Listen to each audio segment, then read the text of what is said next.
La parole de Dieu déclare: la mort et la vie sont au pouvoir de la langue, et ceux qui l'aiment en mangeront le fruit. Proverbe 18, verset 21. Cela signifie que tes paroles ne sont jamais neutres. Elles portent en elles une puissance créatrice ou destructrice.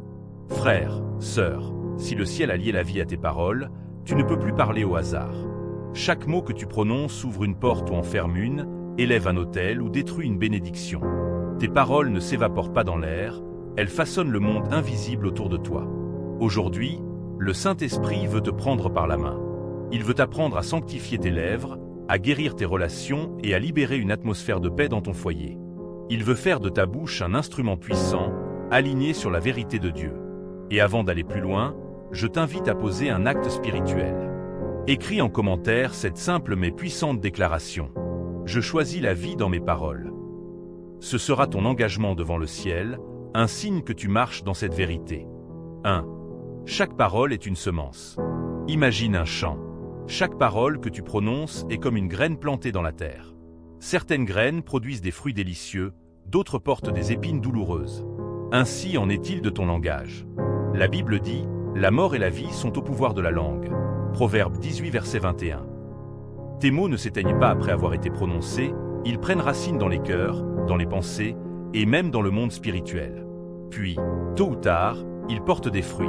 Une parole de foi peut soutenir quelqu'un pendant des années. Mais une parole dure, prononcée dans la colère, peut rester comme une cicatrice dans le cœur d'une personne. Jésus l'a rappelé, c'est de l'abondance du cœur que la bouche parle. Matthieu 12, verset 34. Ton langage révèle donc la qualité de ce qui se trouve en toi. Le Saint-Esprit t'appelle à être un cultivateur conscient. Comme un agriculteur qui surveille son champ, arrache les mauvaises herbes et choisit soigneusement ce qu'il plante, tu dois surveiller ton langage. Refuse les paroles vaines, négatives, destructrices.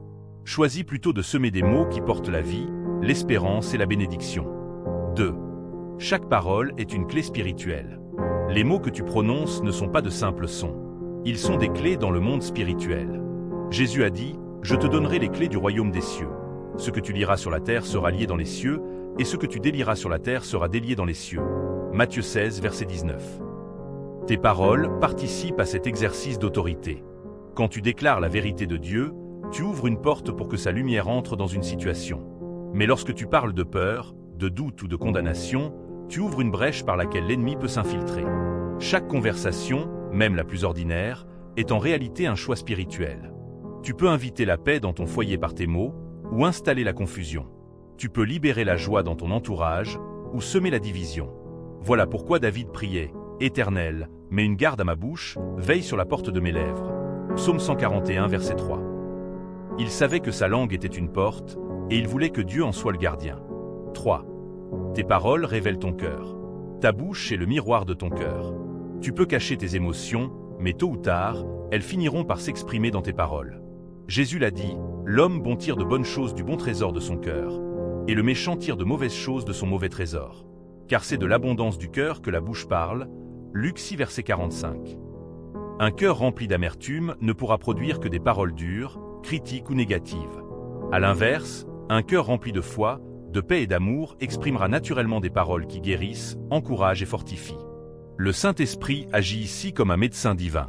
Il se sert de tes mots comme d'un diagnostic pour révéler l'état de ton âme. Mais son but n'est pas de condamner, il veut te guérir. Il t'invite à laisser Dieu transformer ton cœur, afin que ton langage change en profondeur. C'est pourquoi David priait: « Ô Dieu, crée en moi un cœur pur, renouvelle en moi un esprit bien disposé. » Psaume 51, verset 12. Le secret d'un langage purifié commence toujours par un cœur guéri. 4. Tes paroles sont entendues au ciel. Beaucoup pensent que leurs mots disparaissent une fois prononcés. Mais Jésus a affirmé: « Au jour du jugement, les hommes rendront compte de toute parole vaine qu'ils auront proférée. » Matthieu 12, verset 36. Rien ne s'efface, tout est entendu et tout est enregistré. Même les paroles dites dans l'ombre montent comme un témoignage devant Dieu. Malachie 3, verset 16, nous dit qu'un livre de souvenirs est ouvert devant lui pour ceux qui craignent son nom. Tes paroles de foi, de louange et d'amour sont précieusement conservées comme un parfum qui réjouit le cœur de Dieu. Mais attention, les paroles de colère, de critique ou de médisance sont également enregistrées, et elles peuvent se dresser contre toi si elles ne sont pas confessées et lavées par le sang de Jésus. Quand tu prends conscience de cette réalité, tu comprends que chaque mot devient une offrande spirituelle. soit un parfum de vie qui monte vers le ciel, soit une offrande corrompue que Dieu rejette. 5. Tes paroles tracent ta destinée. Tes paroles ne se contentent pas de décrire ton présent, elles sculptent ton avenir. Jésus a dit, « Si quelqu'un dit à cette montagne, ôte-toi de là et jette-toi dans la mer, et s'il croit que ce qu'il dit arrive, il le verra s'accomplir. » Marc 11, verset 23. Tes mots libèrent des ordres spirituels. Ils attirent des bénédictions, provoquent des percées ou, au contraire, ferment des portes. Beaucoup prient avec ferveur, mais annulent leur propre prière par un langage de doute et de défaite. Dieu a dit à Josué que ce livre de la loi ne s'éloigne point de ta bouche. Josué 1 verset, émoticône, n'en croyant pas ses yeux. Il ne s'agissait pas seulement de méditer en silence, mais aussi de proclamer. La victoire spirituelle n'est pas seulement liée à ce que tu crois, mais aussi à ce que tu déclares. 6. Tes paroles guérissent ou blessent. Proverbe 12, verset 18 dit, « Tel qui parle légèrement blesse comme une épée, mais la langue des sages apporte la guérison. » Ton langage est une arme à double tranchant. Une parole dure, dite dans la colère, peut marquer une personne pour toute une vie. Mais un mot de réconfort, même simple, peut rallumer une étincelle d'espérance dans le cœur le plus brisé. Jésus, durant son ministère, utilisait ces paroles pour guérir « Reçois la vue, sois pur, confiance, lève-toi ». Ces paroles portaient en elles une puissance de vie, et cette même puissance vit aujourd'hui en toi par le Saint-Esprit. Le Saint-Esprit t'invite donc à parler avec intention. Avant de prononcer un mot, pose-toi cette question, ce que je vais dire va-t-il guérir ou blesser? Si la réponse n'est pas claire, garde le silence jusqu'à ce que la paix de Dieu t'éclaire. Frère, sœur, retiens ceci, tes paroles ne sont jamais neutres. Elles façonnent ton monde, influencent ton entourage, tracent ton avenir et montent comme un témoignage devant Dieu. Aujourd'hui, le Saint-Esprit t'invite à sanctifier ton langage, à choisir de parler la vie, même quand tu es blessé, à proclamer la vérité de Dieu, même au milieu de la tempête, à semer des paroles de guérison, même dans les situations les plus difficiles. Prions ensemble. Seigneur Tout-Puissant, mets une garde à ma bouche. Purifie mon cœur, sanctifie mes lèvres.